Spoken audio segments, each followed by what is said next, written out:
Hello, hello, hello. I guess I'm live. Hi, guys.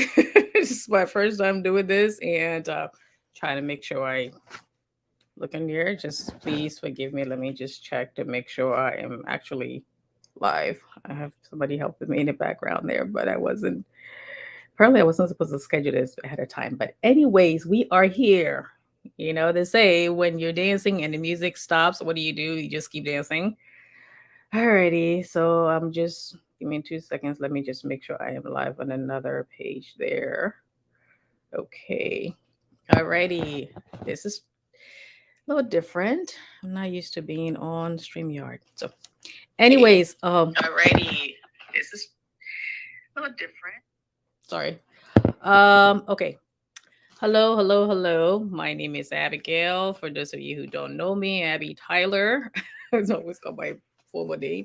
Um, So I'm going to introduce myself. My name is Abby Tyler. I am the administrator of this forum, head administrator of this forum. I am a family nurse practitioner. I have 22 years of RN experience. I am a graduate of Drexel University. I married mother of two, and I also do some volunteer work in our community, and I also do other health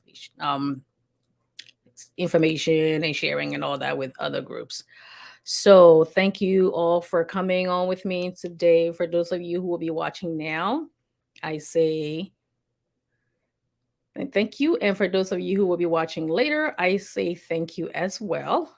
Okay, so this show is about cosmetic surgery and safety tips. Now, this I also said I was going to be talking about things that beginning of the year for New Year's resolution. I'm sorry. This is new, so I'm just a little stumbling over my words. For New Year's resolution, some people decide that they're gonna have cosmetic surgery, and there's nothing wrong with it. I just want to make that clear. There's nothing wrong with having cosmetic surgery, plastic surgery, but I just wanted to talk some safety tips. I'm saying this mainly because the fact that as a primary care provider, I'm usually one of the people who have to give clearance for my patients to go get the surgeries. So in the meantime, I want to make sure that you're approaching this the safest way and go ahead and get it done and make sure you go into people who are safe to do this with.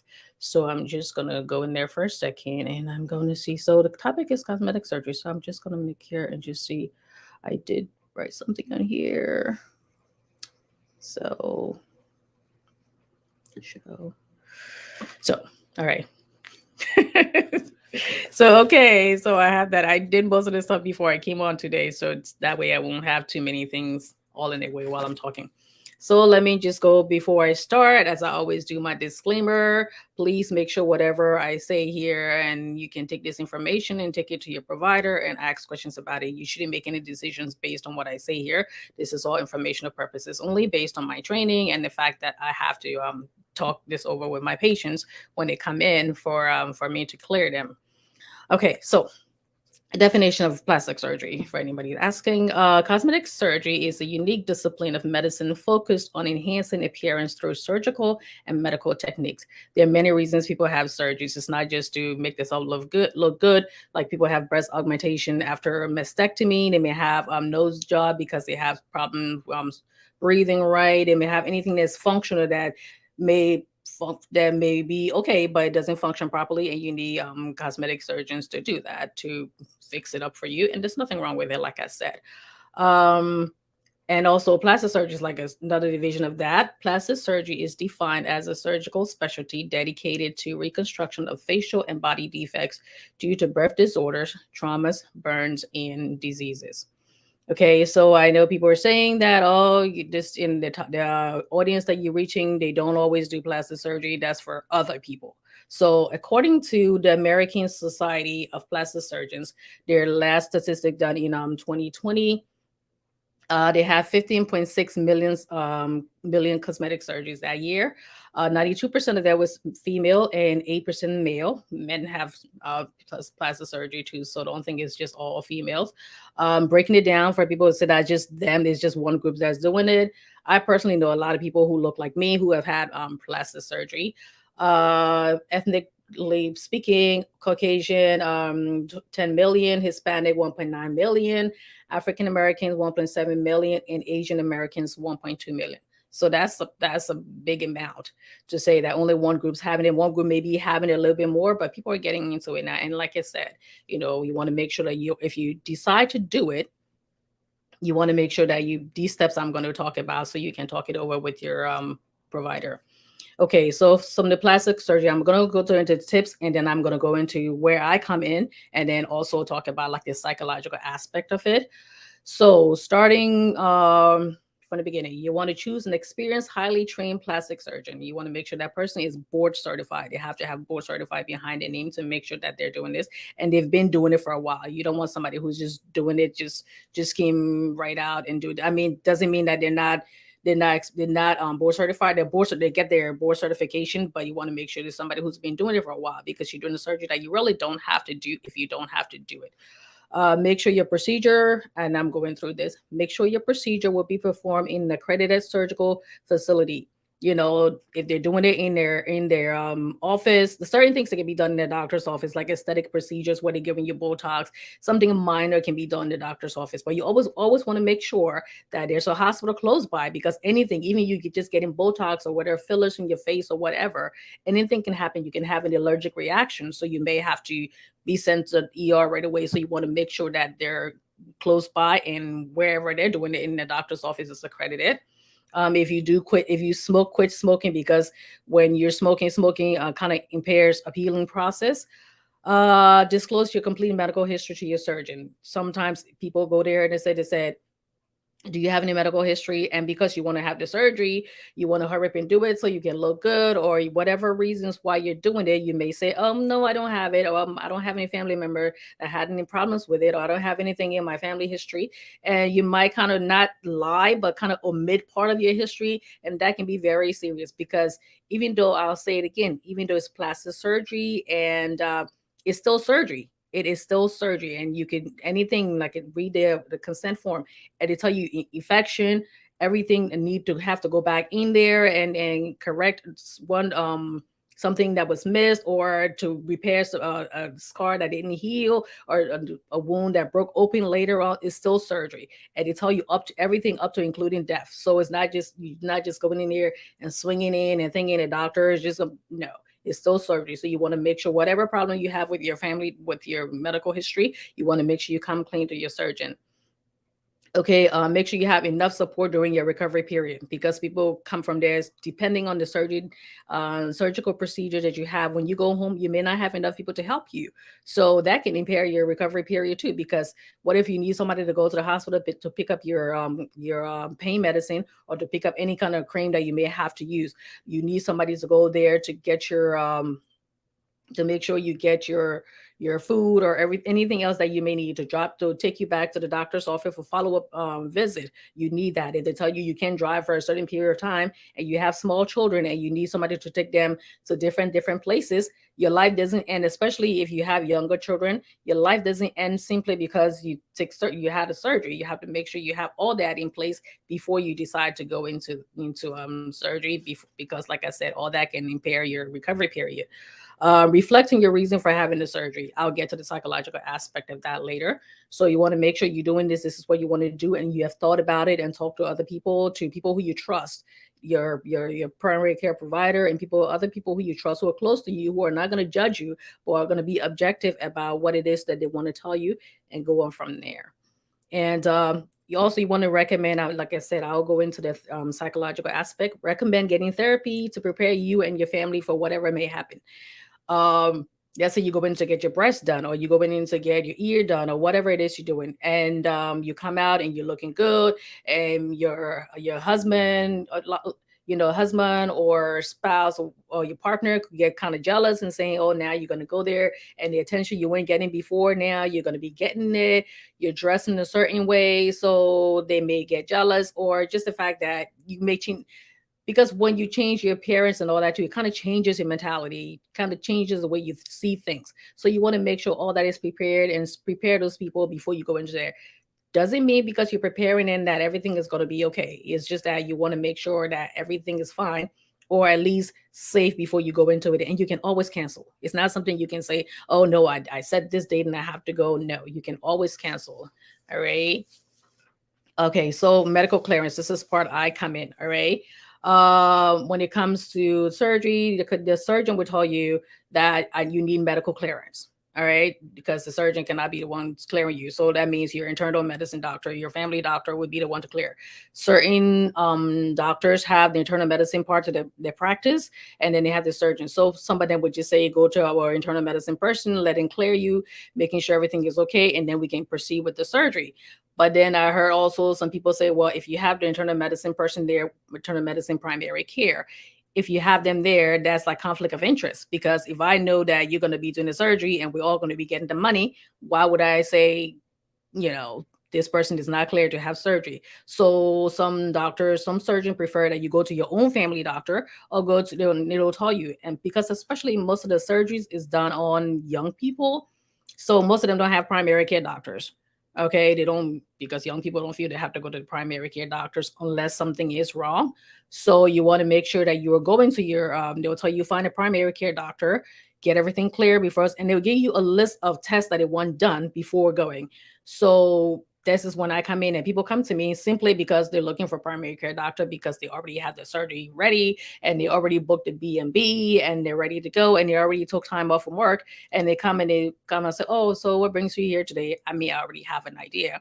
And with the chief complaint, and they say, okay, I said, when is the surgery? Oh, in 2 weeks. It's like, okay, 2 weeks of just pray that nothing's wrong with you when, when you give me this whole list of testing that I have to do, your blood work, your EKG, and we got to get the results back and read it. And I have to interpret all of that, making sure everything is fine before I can give you permission to go ahead and have the surgery. And because my license is on the line, our license as a clinic and all that, I'm not just going to say, oh, you're fine. I don't care how much pressure you put on me, telling me that you already have that, you already have this, you already have this set in place, you can't afford to take time off from work again. No, everything has to be safe, and there are guidelines that we have to go by to clear people for surgery. Because if I tell you fine, you go to surgery and something happens, that's my license. Okay, so like I said, okay, so depending on the surgery, they may put your test result may be placed on hold or cancel completely until everything is resolved. All right. So sometimes they'll tell you the EKG, your complete blood count. They'll be checking for if you have any kind of anemia. When people say low blood anemia, making sure, because if your blood count is low, you can have surgery. Because if you lose more blood, then you might need blood transfusion, or you don't need that clotting factor. Want to make sure that, because they're going to be cutting you, so they want to make sure that your blood is not too thin and not too thick, that you may not clot in time and have massive blood loss. We're gonna be checking your kidney function, because you're gonna be getting anesthesia and other medications that have to get out of your body. So you want to make sure your kidney function is fine. Your liver, there's certain medications that break down the liver, so we have to make sure everything is fine. Your thyroid, like I told you, your thyroid is like the motherboard of your body, so that has to be okay too. So let's say you have the test done tomorrow, we get the results back in 48 hours, and then also if I do your EKG, okay, and I see anything, any kind of arrhythmia or anything that may cause a problem when you go have surgery, guess what? I'm not clearing you. I've had this problem with a couple of people before. I said, no, I'm not clearing you. You're gonna have to go to see you have to go to see a cardiologist. And am I right? Patient is cleared for surgery based on cardiology clearance. So sometimes they're like, oh my God, I can't believe it. You're gonna slow me down. I already have this, I already have that. I said, no, no. And if you tell me also that, okay, you have this problem and medical problem, like you have diabetes, you have asthma, you have cardiac issues, you have circulatory issues, and all of that can have a problem with having surgery while you put an anesthesia, and then also recovery. So all of that has to be cleared away first before you can go into surgery. So hearing that, a lot of people may say, well, then I don't want to do this surgery thing because I don't want to, I'm just going to just not say anything. You could do that also, but you're taking a risk. And there are doctors out there who would be like, I don't want to hear anything. I'm just going to do this real quick and clear you and send you on your way. There are doctors that would do that. Those doctors are the ones, if that's the kind of person that, if you see the person have like a real lackadaisical attitude about just clearing you and saying, go luck to you, go on your way. And especially in the back of your mind, you told them this, and then also the older you are, you may be saying, you going in there, let's say you're 40 years old, 45, 50 years old, you have 50 years old kidney, you have a 50-year-old heart, you have 50-year-old lungs, all of that, you need to make sure that that's all cleared away and safe enough for you to go. So we have to follow guidelines in order for you to go into surgery. Cosmetic surgery is surgery. If you don't learn anything from this today, cosmetic surgery is surgery. All the risks and benefits, everything including in there, it goes with surgery. So you want to make sure that you're clear enough to go in there, because some people die right under anesthesia. Okay, and that can happen. You can say, well, that can happen with any surgery, and I'm willing to take the risk. Yes, you're willing to take the risk and all that. And after we get you clear, then you take the acceptable risk. That what we call acceptable risk. Okay, this person has this and this, but it's okay for them to go ahead and have surgery because we don't feel that that's going to cause a problem when they go under anesthesia and have the surgery. That's what we call acceptable risk. Something that's going to end up causing you a lot of problem. No, we'll say no. Let's just hold off on this, get this cleared away first when she's safe enough, and then we can do it. And even the surgeons, I've had somewhere when I sent it to the surgeon and I said, okay, yes, I started them on this medications. I think they're okay to have the surgery. And they'd be like, and they call back and say, no, no, no, then send them to another specialist, let the other specialist clear it. Because most people, surgeons also, they have the license to. So they're not going to take the risk if anything should go wrong. It's a possibility of anything going wrong. All right. So and looking here, I have this there. Okay, so make sure you have people who assist you during the curve. Be prepared for and also be prepared for disappointment. You may go in there and you come out and whatever it is you were going there for looks horrible or doesn't meet the, where you thought you were going to be. And I mean, just prepare for anything because they will tell you it may not come out their way. It may not be completely the way you want it to be. So please be prepared for that. Okay. As with any surgery, you want to make sure. And they may have to go back and fix something again. They have to go back and fix anything that got infected, like I said before. So you want to make sure you get all that together. Okay, so the psychological aspect of surgery, got this from the Oakland Psychological Clinic, different reasons. Okay, so for if you're going for bariatric surgery, the one where they take your stomach and kind of tape it to the side and make it like a really small pouch so you're not eating that much. Most of the time, people who go for the surgery, it's like they have the pre-diabetic or they've tried and that one is required. You have to go to therapy. It's required for you to go to therapy. So you want to make sure that you go through there, and they would tell you almost for a whole year you're meeting with a dietitian, you're doing everything, you're losing, and they can't do anything with a certain amount of weight. If you're really heavy, they're not doing it because if you're really heavy, and that also puts a lot of pressure on the lungs. So when you go in anesthesia, that can a high risk of death when you go on anesthesia if you're really, really heavy. So they'll make sure they will tell you you have to lose this amount of weight. You have to follow with a dietitian, register dietitian, and they track your success and all that. It makes sure everything is documented. So when you finally get to the point where you have to have the surgery and all that, you have all your paperwork ready to go, because after you have the surgery, talking about complications and everything, it's a whole different lifestyle. It's a whole different lifestyle. And most people, they end up having severe problems in their relationship after things like that. So you want to make sure that you do the surgery and you also get your family involved in the surgery before you go ahead. That's, like I said, it's required. Other surgeries is not required, but it's recommended. Okay, so it said, let me just go into it. It said, therapy is strongly recommended because of immense benefits. If the desire for surgery stems from insecurities, depression, body dysmorphia, low self-esteem, those issues will still exist with the new body. So remember that it doesn't just all go away because you're looking all snatched and looking all cute and this and bam, bam, everything where it's supposed to be. No, they're still there because that's something that was you grew up with, or it started with, let's say, when you went to college or teenage years when people started saying something about you. That stays with you for a long time. It doesn't just automatically go away because you had surgery and you're looking hot. Of course, people, but so by working with a therapist, you can approach this process from a positive perspective and ensure you're getting the surgery for all the right reasons. Okay, so the other reasons to consider surgery before therapy before surgery. You want to overcome issues with your body dysmorphia that may affect the view of your body. Boost your self-esteem so you can feel confident with any appearance. All right. Bring closure to traumatic events, like I just mentioned, that may have caused you to seek plastic surgery. One second here. Resolve conflicts in your relationship.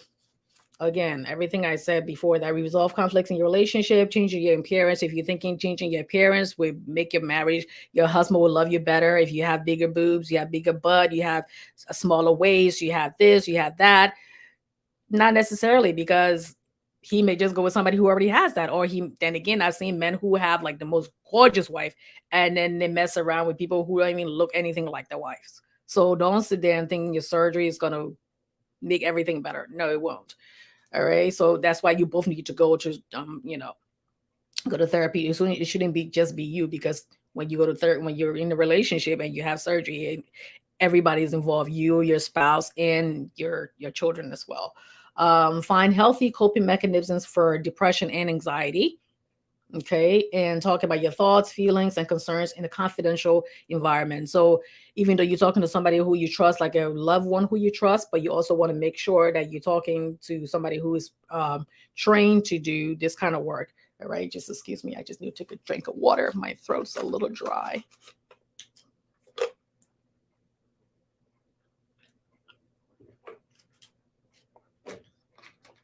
Okay. Alrighty. Excuse me. Speak to a professional that you can trust. Okay, so I already talked about the bariatric surgery, because you have to go, because bariatric surgery require a patient to undergo to assess adherence to intense change in lifestyle after procedure. Okay, so, and they say when you think there's no downsides to therapy, there is. You still want to get, if you, after speaking to your therapist and you still want to go for the procedure, you go ahead and schedule it, or you can put your plans on pause and continue working through your personal issues, because like I said, you don't want to go into this and you have so many things already going on, and it's not going to go away simply because you look good. All right. And all have realistic goals too. Don't think you're going to look this way and think when you come out you're going to be looking like Beyonce or this person or that person. You may, and and then you may not be happy with the looking like Beyonce. You may not be happy with that new butt you got. You may not be happy with a smaller butt, because not everybody wants a bigger butt. Some people want a smaller butt. You may not be happy that you got smaller thighs, or your nose is shaped a certain way, or your face is shaped a certain way. It may not be, because you have to resolve those inner conflicts before. Okay, so you can still do it and still be working with it, but it's best that you work through it first and then schedule your surgery. Okay, and just remember, it doesn't have to end after you have the surgery. You can still continue talk to your therapist about current issues, stress management, work life balance, and other issues too, to go to work through the whole new life, new you. All right, and doesn't mean because you went to surgery doesn't mean you're not going to continue exercising. If you were exercising before, make sure you're still exercising. People can lose a lot of weight too, and then they have like loose skin, and you cannot work away that. You have to go to surgery for them to make sure they trim all that extra loose skin off you. Okay, so because that's why I said for every surgery, cosmetic surgery is not just for superficial reasons, and even superficial. I shouldn't say superficial reasons, but I'm saying that in a non maligning way, saying that yes, you may need it for medical reasons. All right. Um. As time is I think on been of 23 minutes. Good. So in summary, hope I didn't go through this because I'm working this new thing. So in summary, bottom line, discuss why you need the surgery. All right. And like I said, it's not just because of them and people saying, oh, our people don't do things like that. Everybody, people do it. Other people, it's just them. I already read the statistics to you. Do your homework, do your homework, do your homework. Find reputable people. For those of you who are going outside of the country to get it, make sure that you read more about that doctor that's at that over there, that they have hospitals close by, reputable hospitals close by, because you're going to be over there. You know what the American embassy is, depending on what country you're coming from now. Know where your country embassy is. So if anything, you can call them and it'll be able to get you out of there. If they absolutely need to send you to another country or a nearby country or bring you back to America, I don't think that's free, but at least the embassy will be able to facilitate you getting out of there to get help. The thing that comes to me, and you want to make sure also, like I said, be safe.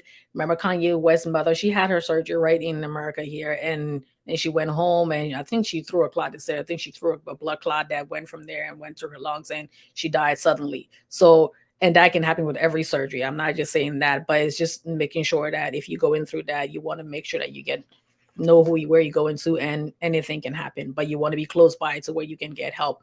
Be honest with your medical history. Make sure you tell them about previous complications that you have with previous surgery or family complications with anesthesia. You want to make sure that you're very honest so they can get you the best care possible.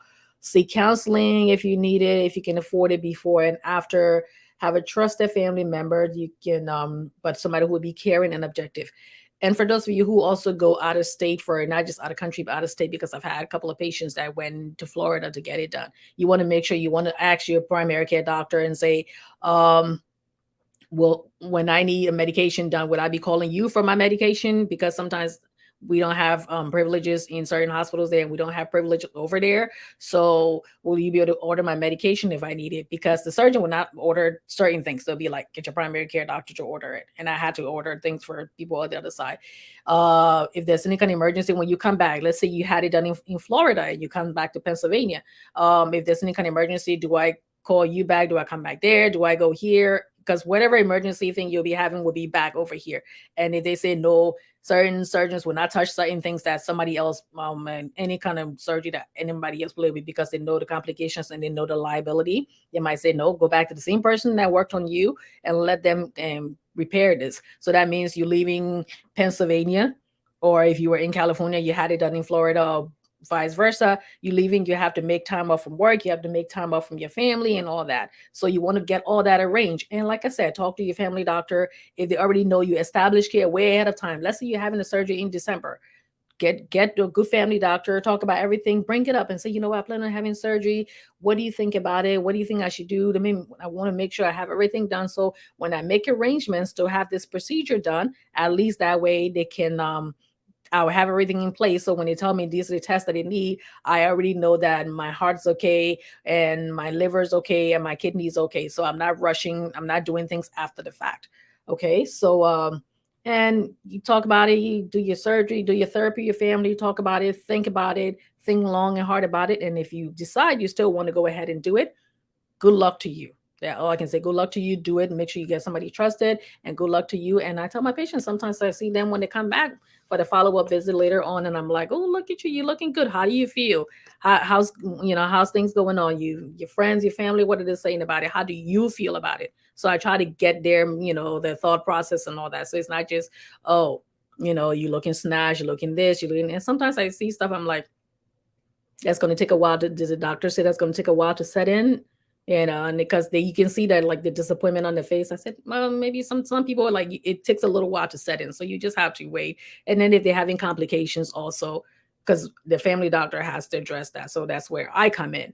So and go ahead and do that. Let me just see. I'm just learning this year, so let me see my comments here. I'm doing this for the first time. Okay. Let me see. Make that a little. Dennis. Let me see. This one says. So plastic surgery is different from cosmetic surgery. Yes. Dennis said so. Plastic surgery is different from cosmetics. It's all within the same group, but plastic surgery concentrates on more. I think I did sort of definition at the beginning there. So yes, they're all within the same group. Like people say plastic surgery, they're not interchangeable, but they kind of pretty much do the same thing. But one concentrates more on medical, and the other one is more enhancement of the body, of your body features and all. Okay, so let me see. Leonard Brooks. I don't know what the person said that. So anyway, so well, I think I've been talking now for about 28 or so. So this is my first time doing this StreamYard thing, and I'm still learning it, and I hope everything went out okay. I hope I wasn't talking too fast, because I was trying to make sure I control everything in the front and in the back. So I'm happy I finally did my first StreamYard thing. So, but I just, I wanted to talk about this time of the year, because like I said, this time of the year is when people start making decisions on, I'm going to go back to the gym. And please, and one more thing I wanted to add, do not let anybody make you feel guilty about having plastic surgery, because people say, oh yeah, this one saying she's looking good and all about plastic surgery did that. So what? So what? Go ahead and have your plastic surgery. It's not wrong with having plastic surgery. Just make sure you do it safely. And I'm sure if they had to do it too, they'll do it. I would love to do it, but I don't like surgeries. I get a little nervous about having surgery that I don't have to have.